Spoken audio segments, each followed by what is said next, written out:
I just want to come on here and talk very briefly about the Getz situation, but from a slightly different angle.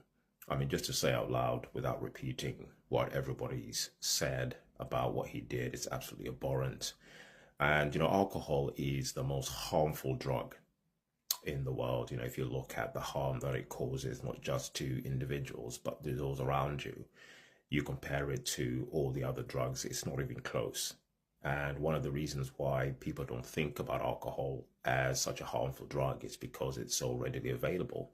But just in terms of harm, it is absolutely the most dangerous drug. So what happened here was just absolutely disgusting. But I want to talk about justice because I think this is what the family of this young boy will be looking for, is justice. And a lot of the comments I've seen and a lot of the videos, I think I've taken an angle that, this guy's going to go down for a very long time. And I sincerely hope that's the case. But from what I've seen, and I've only seen that literally because a lot of the content that I make on my page is about criminal cases of sort.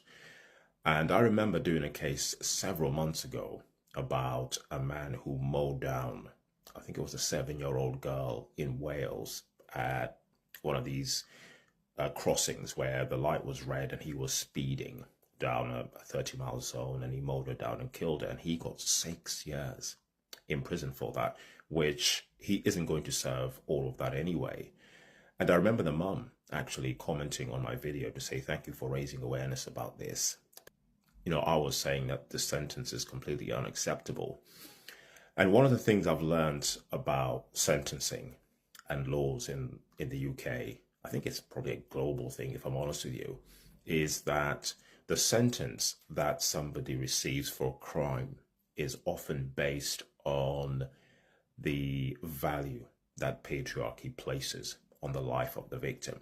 And in the example I just gave you, women and children are at the bottom of that list. On the other end of the spectrum, I did a story here of a gangster